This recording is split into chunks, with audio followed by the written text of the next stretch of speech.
the 2018 Ferris State women's soccer season, bringing back a big group of returners. And when you look at the first few weeks of training here, what do you think you're going to learn about your team?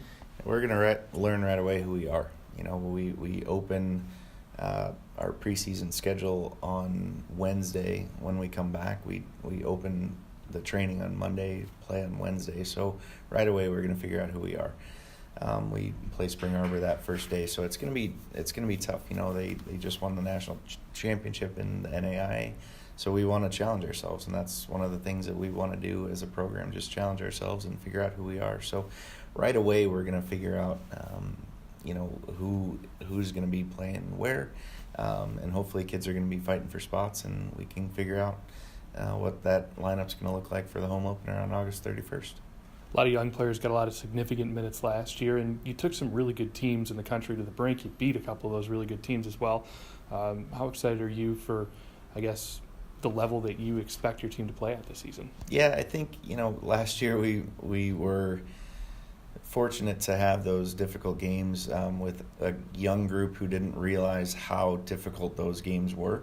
So for us to now have a little maturity and a little more composure, and the thing that we preached in the off season was consistency. That was the thing that we lacked last year, and that's what you get with a younger group. So through the spring, we really focused on getting kids consistent and making sure that we have that high level every day, because the league is tough, and we know that we've got to play at a high level at every single game. And there are good teams that are there for you, and everybody is a team that can beat you. So you want to make sure you're ready for every single day and every game that comes at you. Seems like you guys are able to roll a lot of bodies into a lot of games. How important is it to have a depth of talent and ability to go out there and eat some minutes for you? Yeah, for sure.